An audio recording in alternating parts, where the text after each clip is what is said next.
So, Jameis Winston back to his old ways in week 2 against interdivisional rival Carolina with the 2 interceptions. Now, he did have run in a touchdown, but largely underwhelmed. New Orleans got mostly shut out. It'll be interesting to see what Sean Payton's game plan is heading into week 3. Sam Darnold has gone 2-0 for the first time in his career. Is this a fluke or is this a trend that will continue? We will see.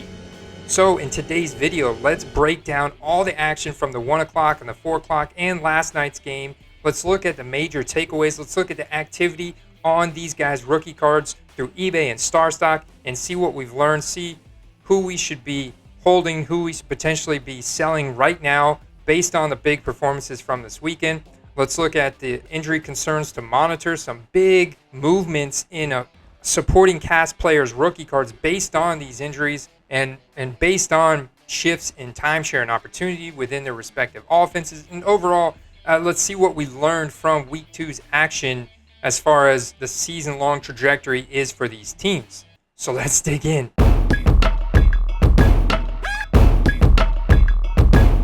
All right, let's start off with last night's game because Baltimore came back late in this game to beat Kansas City in a very close game, 35-36. Getting a critical 4th down run from Lamar Jackson. And so the game started out interception from Lamar Jackson. Interception from Lamar Jackson. You had Patrick Mahomes, an incredible pass to Demarcus Robinson getting to play. But I want to, a touchdown here, but I want to talk about Demarcus Robinson is not a guy that I would be investing in. When you look at the snap share between Demarcus Robinson, he was still only on the field half the time that Tyreek Hill and Travis Kelce were. And he was on the field for 10 less snaps than Mecole Hardman. Mecole Hardman is actually a guy that will continue to invest in with his sub 4.4 speed. And you saw that the Baltimore defenders stepped up last night, were able to mostly shut down Tyreek Hill, had a very quiet game, only 4 targets. Only 4 targets, very quiet game. Travis Kelce having another dominant game, 8 targets. Travis Kelce is now Chief Kelce, right? He has tied Hall of Fame Tony Gonzalez for the most games with 100-plus receiving yards in Chief history. So Travis Kelce's stock continues to go up as a rare loss by Kansas City in September. But, through the first half of the game, people were like, Lamar Jackson's a gadget player. He can't make passes. The 2 interceptions. Well, he comes out in the second half, jumps up in the air, hits Marquise Brown deep, beat the defenders for a 46-yard touchdown, which was right on the money. And then, of course, Lamar Jackson doing Lamar Jackson things. He's the fastest QB since 1970 with 3,000-plus rushing yards. And Lamar Jackson has now surpassed Michael Vick for the most games with 100-plus passing yards and 100-plus rushing yards. So he continues to be the league's best rushing quarterback. And he had 2 rushing touchdowns and also got the critical first down on the 4th down for the Baltimore Ravens to go on and win that game. You had a very costly interception from Patrick Mahomes that led to a Lamar Jackson touchdown. This was a Patrick Mahomes interception that was very uncharacteristic of him as he was going down for a sack, and Baltimore was able to get pressure on them. They were also able to lock down Tyreek Hill, and that's how they ended up winning this game. Clyde Edwards-Helaire also had a critical fumble. Was uncharacteristic of Clyde Edwards-Helaire. It was actually his first fumble in his NFL career. So Baltimore winning that game. And my takeaways from that game are I'm going to continue to invest in Mecole Hardman rookie cards as he emerges as the clear number 2 wide receiver on that depth chart behind Tyreek Hill. And also Travis Kelce, his stocks should continue to go up. So I'm looking at holding, perfectly fine with holding Travis Kelce rookie cards, perfectly fine with holding Patrick Mahomes. Perfectly fine with selling and or holding Lamar Jackson. If you had Marquise Brown, I'd be looking at potentially selling after last night's big boom performance. That's my big takeaways there.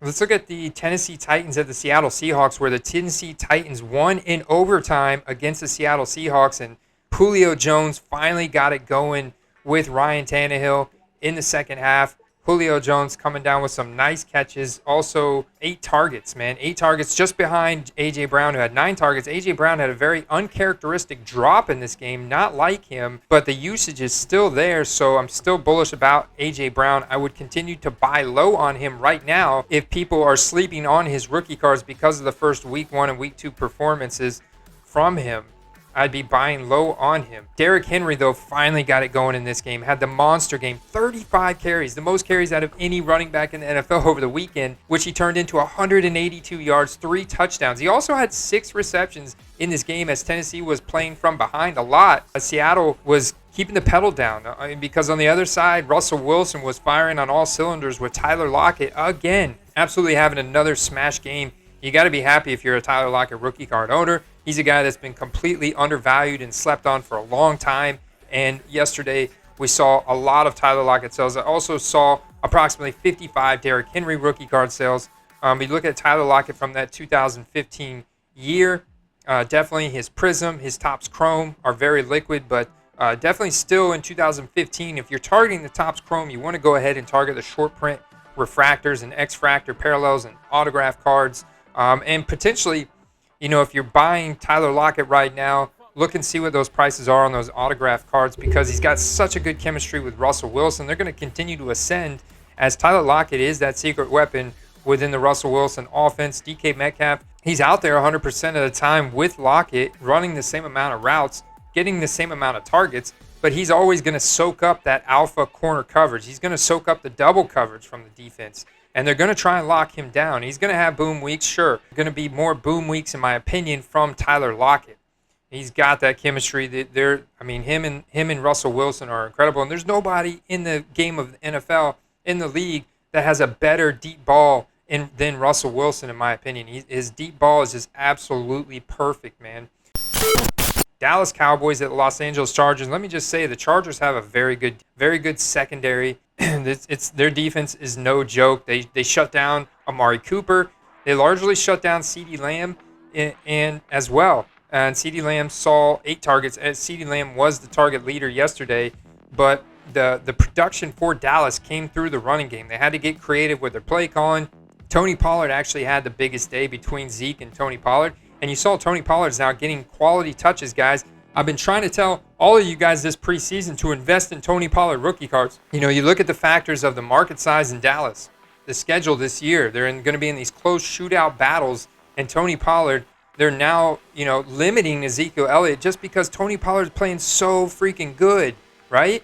And so they've got to get him in the game, and they have 13 carries. 13 carries in this game. Ezekiel Elliott had 16 carries. So that's a 50-50 split, man. And Zeke still had twice as many snaps on the field, but Tony Pollard had more targets. He had 3 targets, and he also only had 3 less carries, and he actually was able to turn that into 109 yards, a touchdown, and 31 receiving yards. So big day from him. Ezekiel definitely had a solid day. He got a touchdown as well. On the other side, Mike Williams continues to ascend in that Chargers offense, even ahead of Keenan Allen this past week. Mike Williams running almost just as many routes as Keenan Allen and saw more targets than Keenan Allen. 10 targets, double-digit targets this week for Mike Williams, and he found the end zone again, 7 for 91 and a touchdown. So my big takeaway from this game is to buy Mike Williams rookie cards if you haven't already. They should be going up right now. Looking at the sales over the weekend, there was quite a few Mike Williams sales yesterday on Sunday. That 2017 rookie year, those Prisms are a wonderful investment. Great gem rate. I look at the autograph parallels of those, the disco parallels, the silver wave parallels, the serial numbered cards from that Prism, because they are such a good card. And there's a 90% plus chance that card's going to grade a 9 or a 10. I love those cards as investment. But of course, that Optic rated rookie from that year is a beautiful card as well. The autographs are on card, so that's nice. If you haven't gotten in on Tony Pollard rookie cards already, they're going to continue to climb and go up, and demand's going to continue to increase for him, as I saw increased rookie card sales for him this week over week 1. So that is a guy that is totally ascending in that Cowboys offense, and Mike Williams ascending in the Chargers offense on the other side. And if you can, buy low on Austin Eckler, because he's one of the few running backs in the game that is getting the bulk of the carries, getting the bulk of the running back receptions and targets, and he's getting goal line work. So he's one of the few running backs that is a triple threat running back, a true bell cow, like a Najee Harris or a Christian McCaffrey or a Dalvin Cook in the league. So something to think about there, as Austin Eckler wasn't printed in all the sets of 2017. So I think the select would be like his primary target for his investments. And you look at the sales of Austin Eckler, I mean, in that Chargers offense, those guys are very viable options. I mean, they're a very good team this year, very good offensive line, very close game that Dallas just barely squeaked out the win. Look at this Minnesota Vikings at the Arizona Cardinals game. An absolute shootout, man. A shootout. Turned into a shootout, but Kyler Murray just absolutely going off again, man. Kyler Murray had a monster day again.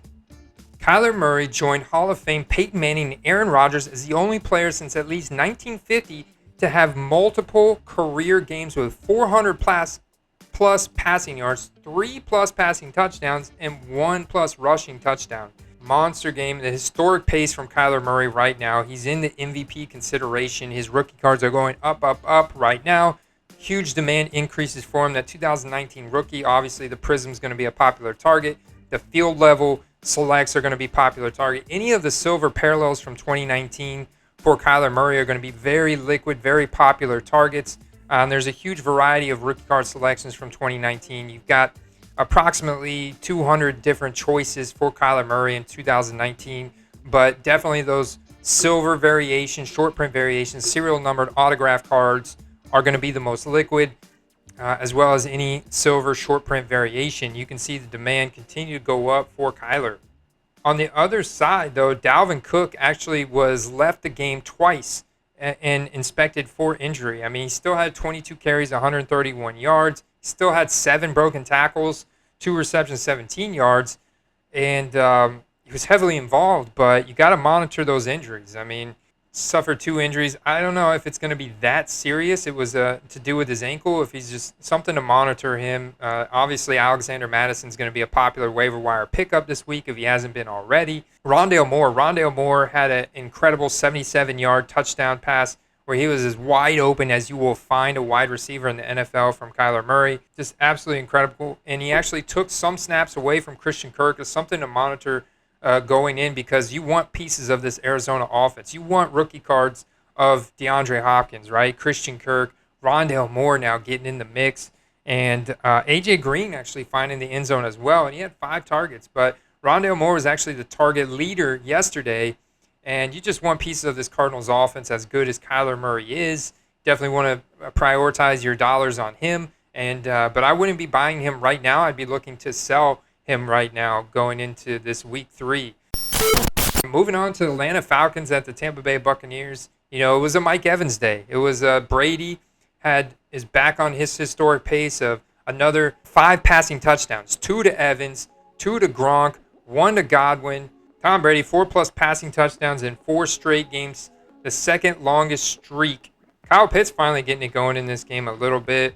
Leonard Fournette had the more carries. Yeah, he turned 11 carries into 52 yards, although Ronald Jones was back involved, 6 carries for 27 yards. Tom Brady just incredibly efficient. Didn't have a ton of passing yards, only 276 passing yards, but 24 for 36, 5 touchdowns. His rookie cards are going to continue to go up. I would just hold those, as we are going to be favorites going into the Super Bowl again this year. As of right now, 2-0 after the beatdown on the Falcons, which they actually hung in there a little bit better than I thought, but our defense really came through at the end with back-to-back pick 6s from Brian Edwards, just totally bringing the heat on Matt Ryan, and he's very immobile. The offensive line is not great in Atlanta. They got a couple good plays off to Calvin Ridley, had a touchdown, and Cordero Patterson actually is an interesting flyer there. I mean, the guy is a special teams kick returner record holder, right? I mean, incredible Hall of Fame kick return guy. Now he's playing this running back wide receiver gadget role in Atlanta. He's actually doing a really good job of it, guys. Had 2 touchdowns yesterday. But yeah, it was Gronk with 2 touchdowns, Evans with 2 touchdowns, and Godwin with 1. And Evans was the target leader, and that's just kind of how it is on a week-to-week basis, man. I love having pieces of this offense as well. I love being a Evans, Godwin, Gronk, Lombardi, Lenny, Tom Brady, rookie card owner, or just any card of Tom Brady. Like any of the cards from Tom Brady in the Bucs uniform that are short print from 2020 are good investments, because it's kind of like his Bucs rookie card, you know. And those are cards that I want to hold. I want to hold those cards till we get to the playoffs. That's when the most eyeballs and focus is going to be on Tampa Bay. And I definitely see elevated prices going into the playoffs on all those guys. On the other side, I would look at looking at some Cordero Patterson rookie cards right now. I think there's going to be an increased demand for him. I had to do a little bit more research into his rookie cards. They're going to be going a little bit back, but he was more effective than Mike Davis. He's got more speed, explosiveness, and he's used in quite a variety of roles in that offense. So I like that. Kyle Pitts also got going a little bit. Kyle Pitts finally got going. He also showed that he can block pretty well. Let's move on to the Las Vegas Raiders at the Pittsburgh Steelers in a game where the Raiders upset the Pittsburgh Steelers. And shout out to my guy Jason Wu on Instagram. He wanted to do a slab battle with me. I put up a Daniel Jones PSA 8 select against his, what was it? Oh, a Baker Mayfield select. He allowed me to pick the game and the spread. I said I'm taking the Raiders over the Pittsburgh Steelers. And sure enough, the Raiders did beat the Pittsburgh Steelers in that game. And so thank you for that Baker. We actually ended up doing another one last night with a Hertz-based Prism against a Kyler, I think, Prestige rookie card or a Donruss Elite rookie card. And he actually won that one last night because he took the Ravens. So that was an interesting pick. I thought for sure I was going to get that, but we already talked about how that game went.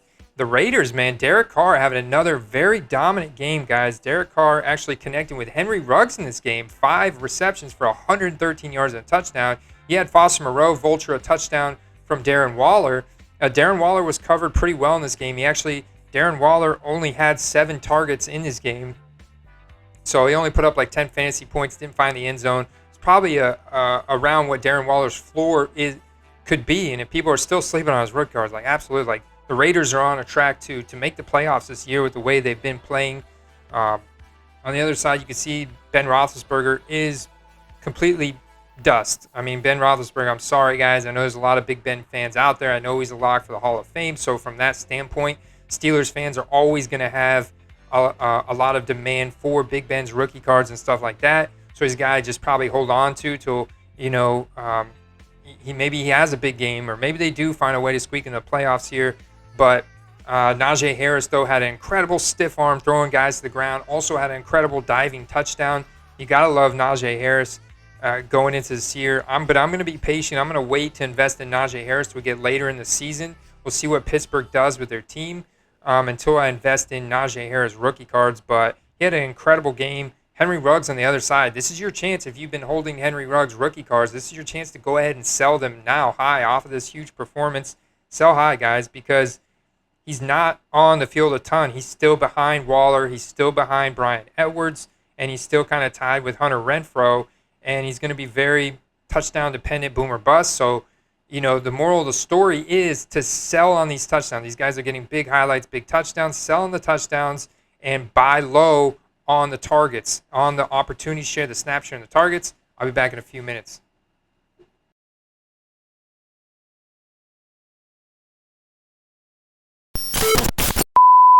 And he also has 100-plus rushing yards and 1+ rushing touchdown for the 6th time in his career. No other QB has more than 4 such games since 1950.